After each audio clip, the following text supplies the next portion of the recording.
Hey guys, welcome back to my channel, Planning Your Corporate Escape. And if you are new here, this channel is all about personal finance, early retirement, and financial independence and freedom. If that is something you are interested in learning more about, I am dropping videos weekly to share the things that I've learned over the years when I left corporate America and things that myself and my clients are doing to be financially independent and free. So make sure you hit that like and subscribe button because I am dropping so much content over these next few months that is going to really help you with your personal finances. And if you decide to take early retirement, start your own business, or if you want to continue to work in a job you're at, all these tips and tools are going to help you with that. So in today's video, what I want to discuss is starting somewhere. You have to start somewhere if you want to create financial independence, or if you want to potentially get out of that dreaded job that you hate. You have to start somewhere as far as your finances go and your money. I know some people don't have a lot of money to get started, and I want to share a story about how I got started and how I grew it from there, and some things that you can start doing now in order to help you start that journey. So when I first started investing, I used my company's 401k because they had a match. And I remember when I was looking at my finances and how much money I was bringing in from my job, I realized that I wasn't making a lot of money, especially when I got out of college with my degree. I had to take an entry-level position, so I just wasn't making that much. And so I was trying to figure out how I was going to pay all the bills and start investing. And I was like, you know what? Every paycheck, I can at least put away $50. So that was $100 a month. And that was all I can do. But when I looked at how long it was going to take me to reach my goals and potentially get out of working at these dreaded jobs, I was like, man, this seems like it's going to take a really long time. So I kind of got a little discouraged at the time. But at the same time, I was like, but if I don't start somewhere, at least one day I'll have something a little bit more than I have now. If I don't even start doing this, I'm not even going to have that, you know, even if it was 10 grand, even if it was 20 grand, 50 grand, whatever it is, I won't even have that because I'm not doing anything towards this goal. So I at least have to start somewhere and do something. So that's what got me started in investing and saying, hey, just do what you can and stop beating yourself up. Like, I had to tell myself that, like, why are you beating yourself up? This is what you can do. This is the money you have right now. This is where you are today. In the future, you know, you might move up in these companies, you might get a raise, whatever. You're going to find a way. One of the things I realized is when I started saving and investing money, it was almost like I started getting raises and things started to improve and get better. It was really odd, like almost like one of those spiritual laws of money in the universe, which I later found out it was, is when you start putting money away for yourself, the money starts to multiply and it creates more money. And for some reason, because you don't have that resistance to money anymore and you're not as stressed out about bills and finances, then all of a sudden it's almost like more money and opportunity comes your way. But at that time, I was young, I didn't know this. But I'm here to share with you today. So start putting something away for yourself so you can ease that tension in your body over finance, monies, and bills, and you can start feeling hopeful instead of feeling hopeless.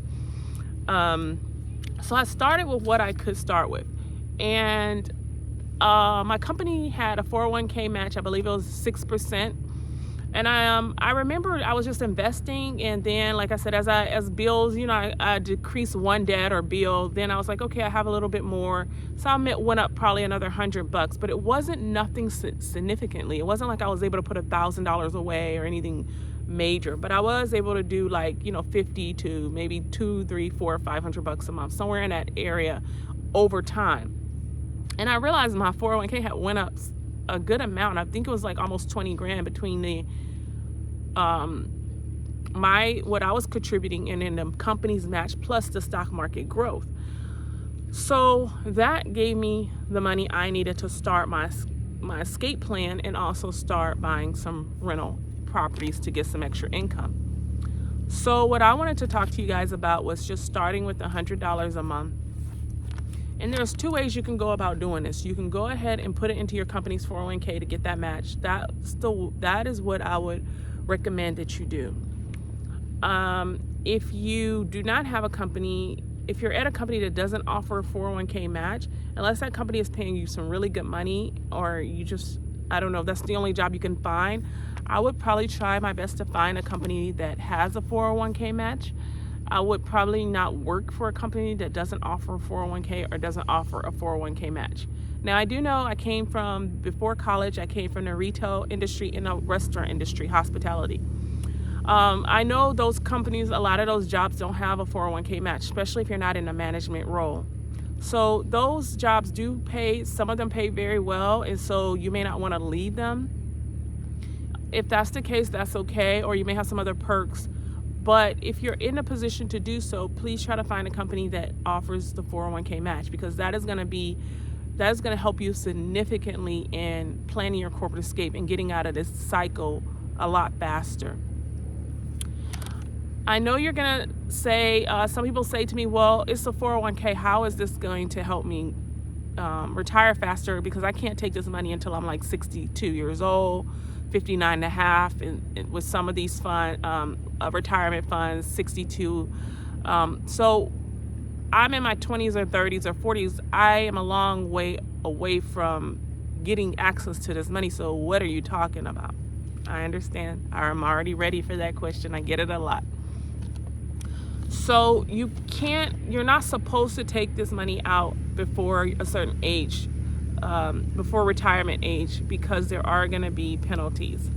But depending on what businesses you're starting or going into, you may be able to offset that tax if you do decide to take it out early. If you decide not to take it out early, that's okay as well. You can leave it in there.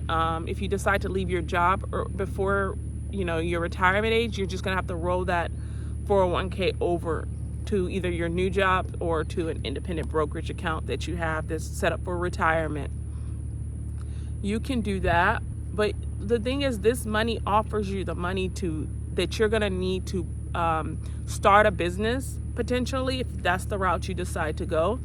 And this money you can borrow against it. So even if you decide to stay at your job for 10, 20, 30 years, and at the same time you're trying to create some type of side business or side opportunity for yourself so you can create another passive income stream, you can always borrow against this fund. Another thing my clients are doing, let's say I have clients opening up medical facilities. I have clients whose wives open up the food truck while the husband's working in the oil field. So I have clients who invest in real estate. So one partner, even if you're single, there's a way, because I was single when I did it. So you even if you're single, there's a way to do this. I'm just saying, like, even if you stay at a job, that doesn't mean you can't have a side business going on or something else you're investing in on the side where you're going to use this money. You don't have to 100% quit your job if you don't want to do that.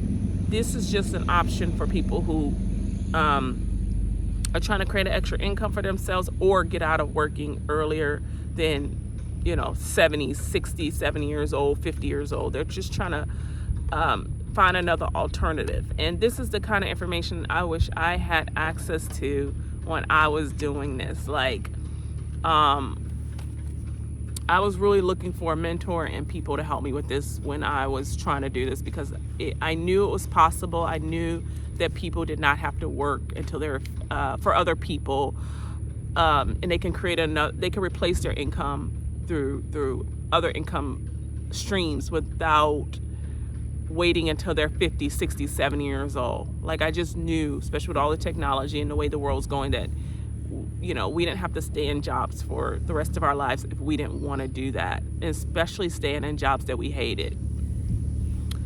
But getting back to starting with $100, start there with getting the match if you're able to. Start with, if you get the match and your portfolio gets to a certain amount of money, and I think mine's got there in under 3 years. I had that money in my account. So maybe 2 years. It probably was 2 years, but it was pretty, I felt like it was pretty fast, because I remember opening my 401k, and I was getting ready to do a real estate investment, and the lender was like, well, if you have money in your 401k, we're going to need your statement. And I remember saying, wow, I have this money, plus I had the money saved up in cash. I think I had like another 10-15k in cash. So I was like, I have this money, so now I can use that towards this property rehab. And if I didn't have that money, if I didn't have anything, if I didn't even start, I wouldn't even have had that. And the thing is, you don't even need a lot of money sometimes for some of the businesses and opportunities out here. Sometimes you just need 5 or 10 grand, 3 grand. And that's all you need to get started with creating some kind of business or something else for yourself besides your your job income. But I also wanted to go over, like, if you just decide to go the equity way, as far as just investing in mutual funds, index funds, and a stock market. I wouldn't buy individual stocks unless you really, really understand the stock market. I would not buy individual stocks. A lot of times people don't have, when they're working 50, 60, 70, 80 hours a week, plus they have their families to take care of, they don't have time to sit there and do all this research on companies and predict which company's going to take off and which one are going to fail. I would say that I do come across people who work at companies like Starbucks, and can't think of all the companies, but there's a lot of companies out there that will give their employees free stock for just working at the company. If your company gives you free stock, take it, please. Amazon, I believe, gives that. I don't know if they're still doing it, but this one guy, he was saying that when he started Amazon, in order to get the free stock, you had to stay there like, I don't know, 2 years, 1 or 2 years or something. And he said most Amazon turnover rate is so high that most people didn't stay. So Amazon never really had to worry about giving out that much stock or taking a loss on giving out all this free stock, because most people wouldn't stay there long enough. The turnover rate at Amazon is like, I've heard something like 40-50% or something. It's like so high every year, every month there is a turnover at Amazon. So he said he negotiated for more free stock, and they gave it. They're like, yeah, whatever. They're like, yeah, whatever, because you're probably not going to be here anyway. So, they didn't say that, but that was kind of like their attitude towards them, kind of like, yeah, whatever, you can have it because, whatever. But if your company gives you free stock, take it. I mean, you got to get that free equity.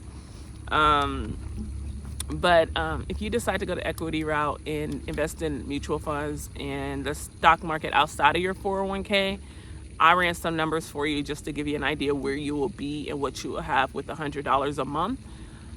Like I said, don't get discouraged. It may not sound like a lot today, but at the same time, this is just to get your money up a little bit, get you started and going. And from there, as I'm helping you with these videos, and then if you need any consultation as I'm helping you, we're going to find ways for you to increase your income and get more money in your pocket and find a way for you to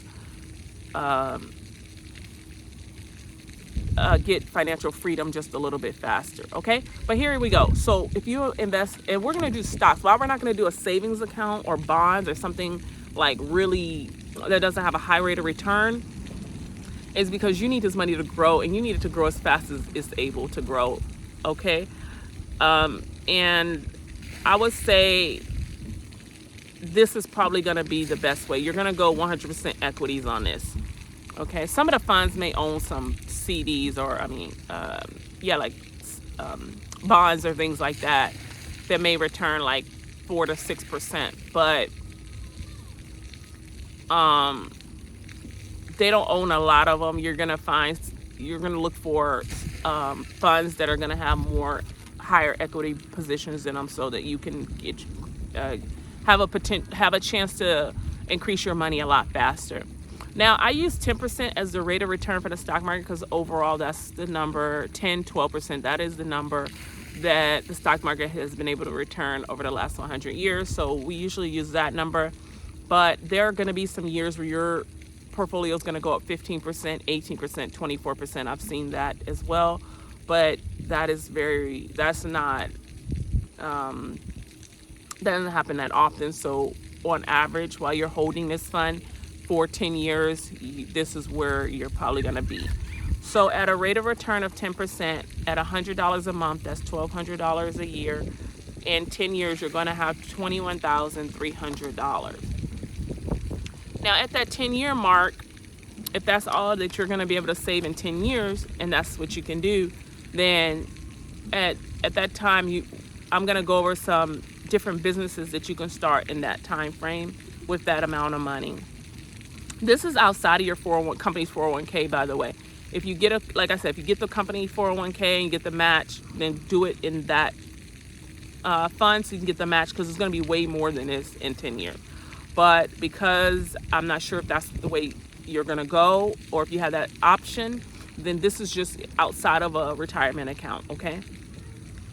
So you're going to have about $21,000. If you get a 12% return, you're going to have $24,000. If you wait 15 years, you're going to have $43,000. And then if you get a 12% return, you're going to have $50,000. If you wait 30 years, let's say you're close to getting ready for retirement and you're like, okay, I've been investing for 30 years. I still don't have enough that I still don't feel like I have enough money. I want to possibly start maybe like a side business or something like that. What can I do in 30 years? So in 30 years, if you decide to keep working at a job and you're not trying to like plan your escape earlier or get out of that job earlier than 30, 40, 50 years, then I just stopped at the 30-year mark just to give you an idea. So in 30 years, your $100, $1,200 a year investment with a rate of return of 10% will give you $220,000. Now, I believe with an 8% return on that money a year, you can get a passive income stream from that portfolio of around $20,000. But like I said, that $20,000 is definitely not enough for most people to retire on. So I also did a 12% return. Like if you got 12% return on that $100 a month investment, you're gonna have $330,000. All right. So that's not horrible. That's something, because there are people who are getting to this point in their life and they are at zero, literally at zero. And I'm not playing. There's a lot of Americans right now who don't even have the 50,000 I just described 50,000 in 15 years. 15 years of working, they don't even have 50,000. And then there's a lot of Americans right now who are complaining in 30 years of working, they don't even have 50,000. So when I think that the problem is with those people that are very concerned right now where they are in life, is they have that same mentality of, well, $100 a month is not going to make or break me, so I'm not going to invest it.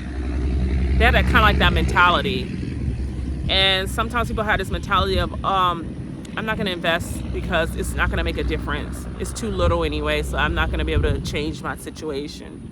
And what I'm trying to tell you is, if you just start somewhere, you're going to find opportunities that I'm going to talk about in just a moment. Just like I found opportunities. As I started investing, like I said, the universe, God matched me in a way. He kind of helped me because he put opportunities in front of me, and I had some of the money, or I may have to have friends or family help me with the rest to start investing, but I had my part of it, right? I can partner with people on deals. I had my share of the money. If I didn't have anything, that opportunity would have just passed me by, and I didn't have an opportunity to make another extra 30, 40K a year.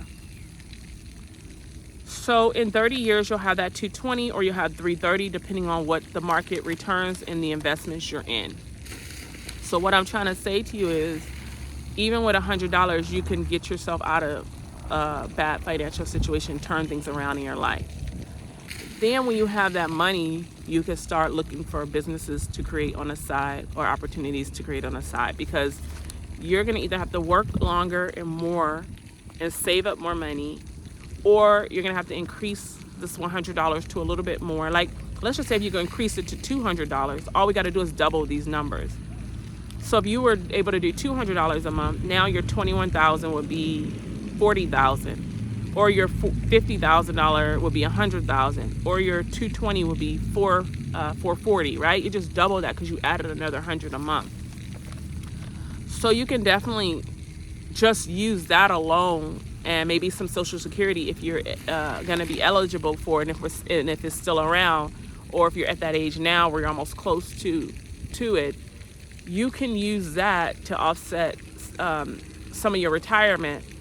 But if you're like, hey, that's definitely not going to help me, that's definitely not a lot of money, then my other recommendation to you is start looking for businesses that you can do on the side if you have a job. So I know people who have started, if you're good at cooking, if you're good at cooking, this is two things I'm going to recommend. I'm going to recommend you start a YouTube channel and show your cooking, because that's the cheapest, easiest way to get yourself known and out there.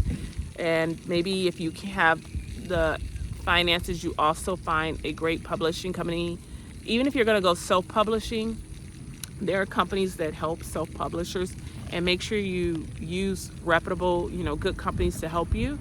And what you're going to do is you're going to create a cookbook, and so you have that for your branding, you have your YouTube channel for your branding, and then you're going to have your website where people can book you for your catering services. Catering is so low cost because all you really need is, you need your supplies, like your cooking, like your cooking utensils, your pots, your pans, and things like that. But it's not that, it doesn't have a high barrier to entry as far as what you need as far as equipment and supplies. It's usually you could start a catering business probably for around $3,000 to $10,000, just depending on if you're going to have a facility. They have now where you could do these shared facilities where you can work out of these kitchens. I can't remember what they're called off the top of my head, but you guys know what I'm talking about. They'll be like one building, but they'll have different restaurants inside. You can order from them, and they're all independent little small businesses or restaurants. I know they got in Austin, a lot of those in Austin, Texas. I'm sure they're growing around the country, but it's really cheap to start that kind of business. And then with your YouTube channel, you're gonna get so many views on your YouTube channel if you're doing it consistently and uploading, what you're doing, and you're uploading that on Facebook and Instagram, TikTok. You could definitely get notoriety from doing this, and also you can use if you work in a restaurant business already, you could just get money from working in a restaurant business. You can put aside enough money to start this kind of business. I will always talk about landscaping businesses because I know when we had our flood here in Texas and we had our hurricane, there were so many trees down. I would say, if I had to guess, it's like 100,000 of them or something. There's so many trees destroyed and down and on people's houses and on the side of the road. And to remove a tree, typically, I know when I had my house, the guy was charging me anywhere from, like $1,000, $2,000, $500, somewhere around there. So it depends on the size. So you do a few of those, just multiply 10, 20 of those in a month, or 30 of those and this could be during hurricane season, or just your typical landscaping. People come out and do landscaping on our houses like every 2 weeks. So landscaping is so daggone cheap. But it is, I do feel like the market is a little saturated because the income potential in it is so lucrative if you do enough houses, especially if you take over like a master plan community like this in an area. You don't even have to leave this area, and you got already like 2,000, 3,000 houses. Now, all of them aren't going to hire you because some of them already have their own person, but just keep checking back. You never know.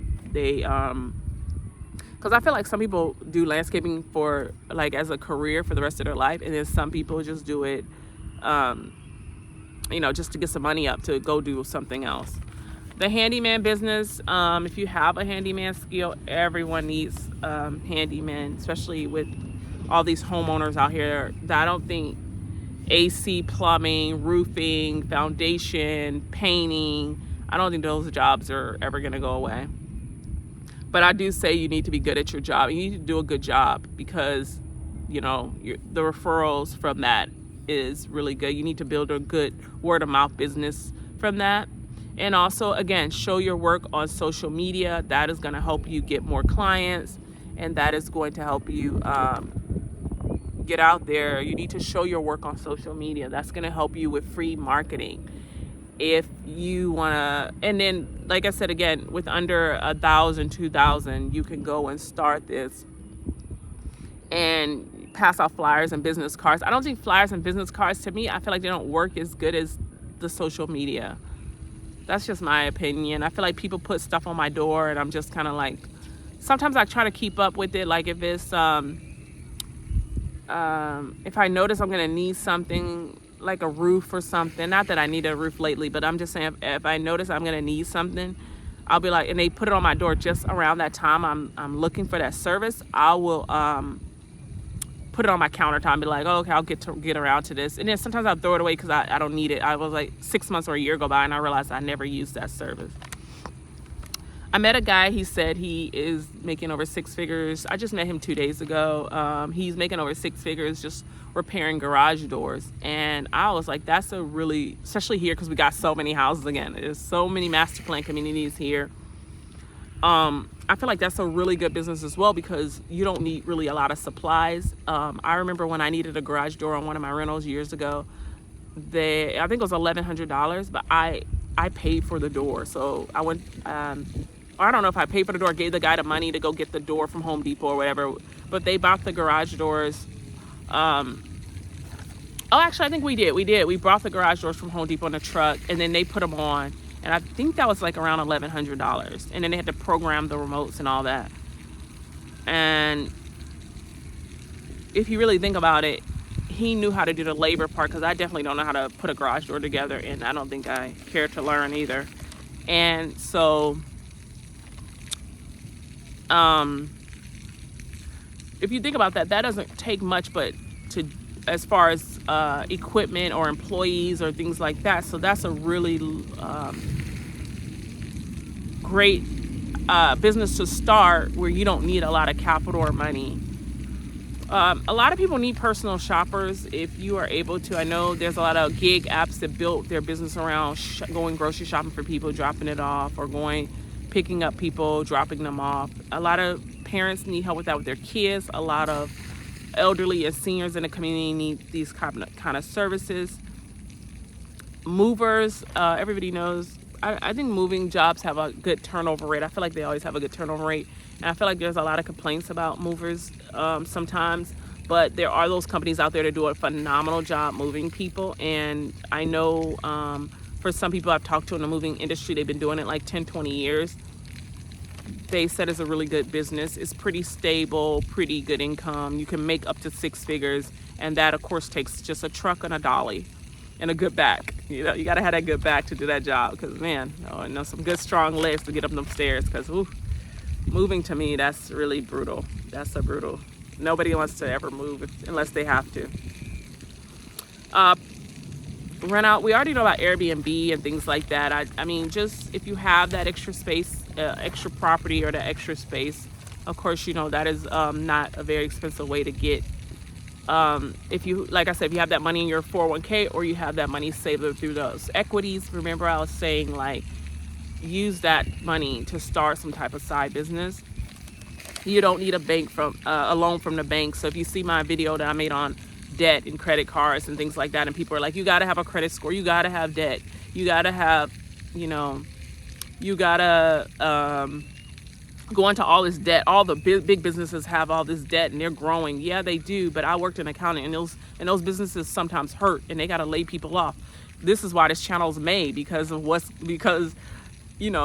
people are losing their jobs and people are tired of working for other people, and people are just exhausted on applying for 3,000 jobs and not even getting barely 4 or 5 interviews. And people are tired of, paying $50,000, $70,000, $100,000 for college and barely can make ends meet. So when I say stay away from debt, do your best to stay away from debt. You can use debt to build some of these businesses, but these businesses you shouldn't need debt for. You should be able to save your money like I just showed you, invest your money like I just showed you, and then turn around and start something small for yourself that could potentially make 20, 30, 40, 50, 60, 70,000 a year. Once you get that money, you can now go back and invest it again in equities again or some other business. But if you're making, let's just say extra 30 grand a year, and now you're putting that into equities, now in less than 5 years, you're going to have 400, 500 grand. Now when you have that money, if you do an 8%, 8% return on that money, you're able to live off that passive income. There's so many ways, but this is just some of the ways I'm trying to help you guys. There are so many ways out here. You don't have to go out and build some conglomerate business. Everybody's like, you need this big business, take out debt. The only people that's going to encourage you to keep going into debt are the people that's going to benefit from you going into debt. Like, people would be arguing with me over these credit cards. Oh, credit cards give me $20 back if I spend $1,000. Or I love my reward points. If I spend $10,000, I get $1,000. What did they say? If I spend $10,000 a year, they give me $500 back. Well, give me $10,000 and I'll give you $500 too. Back of the $10,000, because I'm going to make more off of you in the long run, either by you slipping up and forgetting to pay a bill, or by you just going into so much debt you can't get out of it, and you become a debt slave to me. So you guys got to think the only people that become wealthy and want you to go into debt are the people who are offering that debt. I know sometimes you do have to get a little debt to start things or get ahead, but don't make that your life. Don't try to get out of it when you're able to get out of it. I also like the trash delivery service. A lot of people, the trash delivery, a lot of people have a lot. Okay, we produce a lot of trash in our country. It's unfortunate, but we do. I mean, mountains and mountains of trash. I'll drive by people's houses and I'll just see this stacked up on a curb as old furniture or boxes or toys or whatever. So there's actually a big business in trash, and there's a big business in picking up, like getting people's trash and refurbishing it and reselling it. I remember I lived in this one community, and people would put their like old desk or sofas or whatever, TVs, whatever, lawnmowers, bicycles on the curb. And there's this couple that I remember they just come around, and we just knew they were coming. So everybody knew, like, you put your stuff out there, they'll take it. They took it, and then you didn't have to worry about waiting for big trash day. They took it, and then I don't know what they were doing with this stuff. Maybe they're fixing it up and reselling it. But think about this: if you find stuff on the side of the curve, and then you're able to go get $10 on Etsy or Facebook group, or not Etsy, Craigslist, Facebook Marketplace, those kind of places. You put that stuff up and you got 10 items and you're charging $10 or $20 an item, then you made $100 to $200. And of course, I'm sure they found more stuff than that, but I'm just saying that could be an extra $500 to $1,000, maybe even more a month in extra income for you. If you're a handy person. I'm not a handy person like that. I can't refurbish furniture and all that and make it look all nice. And I'm definitely not a techie person where I can go and fix an old TV or an old lawnmower or bicycle. That's not up my alley, you guys. I'm sorry. My favorite is one of my other favorite that I noticed that I think there's decent money in it, but I'm not sure unless you're really good at this skill set. I just don't feel like, from what I've heard from the people I've talked to, it's a lot of money in it unless you are really good at it. And it's the makeup artist. I mean, if you look at makeup artistry, I love my makeup artist. I've had her over 10 years. But I know she charges like $150 in weddings, could be upwards of $1,000, $2,000 when she does weddings. But she's pretty badass. She's really great. But there's some that I've been to and their prices are maybe $50, $60, a little cheaper, and then the makeup doesn't last, or it just doesn't look right on my skin and my skin tone.